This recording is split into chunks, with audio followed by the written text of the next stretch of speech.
Welcome to Zeenath's world. இன்றைக்கி நம்ம பண்ண போகிற recipe fried idli Manchurian. First ஒரு 4 இட்லியை கட் பண்ணி வச்சுக்கோங்க. இப்போ நம்ம அந்த இட்லியை நம்ம ஃப்ரை பண்ண போகிறோம். அதுக்கு 3 ஸ்பூன் கார்ன்ஃப்ளவர், 2 ஸ்பூன் மைதா, 1/2 ஸ்பூன் உப்பு போட்டுக்கோங்க, 1 ஸ்பூன் சில்லி பவுடர் போட்டுருங்க. இப்போ அதை நம்ம நல்லா தண்ணியில் நல்லா கரைச்சிடணும். ரொம்ப கட்டியாக இருக்க வேணாம், கொஞ்சம் தண்ணியாக இருந்தால் நல்லா கரெக்டாக இருக்கும்.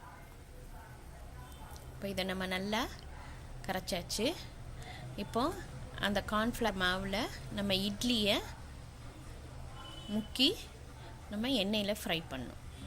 இப்போ எல்லா இட்லியும் அந்த கார்ன்ஃப்ளவர் மாவில் போட்டு டிப் பண்ணிவிட்டு எண்ணெயில் போட்டுருங்க. ரொம்ப டீப் ஃப்ரை தேவையில்லை, கொஞ்ச நேரத்துலேயே அது நல்லா கிறிஸ்பி ஆகிடும்.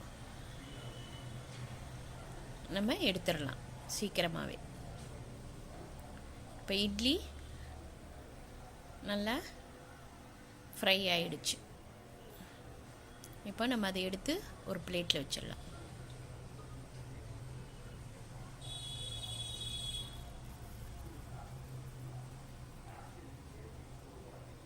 இப்போ நான் அடுப்பில் கடாயில் எண்ணெய் ஊற்றி வச்சுருக்கேன். ஃபஸ்ட்டு அதில் ஆனியன் போட்டுக்கோங்க. ஆனியன் நல்லா ஃப்ரை ஆகட்டும். ஆனியன் நல்லா ஃப்ரை ஆகிடுச்சு. இப்போ அதில் தக்காளி, பச்சை மிளகா, இஞ்சி பூண்டு, இப்போ இதெல்லாம் நல்லா ஃப்ரை பண்ணிவிட்டு soya sauce 1 spoon, chilli sauce 1 spoon, pepper powder 1 spoon, chilli powder 1 spoon, உப்பு தேவையான அளவு போட்டுக்கோங்க. இப்போ இதை நல்லா ஃப்ரை பண்ணுங்கள். இப்போ மசாலாலாம் நல்லா ஃப்ரை ஆகி பச்சை வாசனைலாம் போயிடுச்சு. இப்போ நம்ம ஃப்ரை பண்ண இட்லி எடுத்து அதில் போடுங்க. ரொம்ப சூப்பராக இருக்கும், பசங்களுக்கு ரொம்ப பிடிக்கும். இட்லினா சில பசங்களுக்கு சில நேரம் எரிச்ச வர டைமில் நம்ம இந்த மாதிரி ஃப்ரைடு இட்லி பண்ணி கொடுத்தோன்னா நல்லா சாப்பிடுங்க.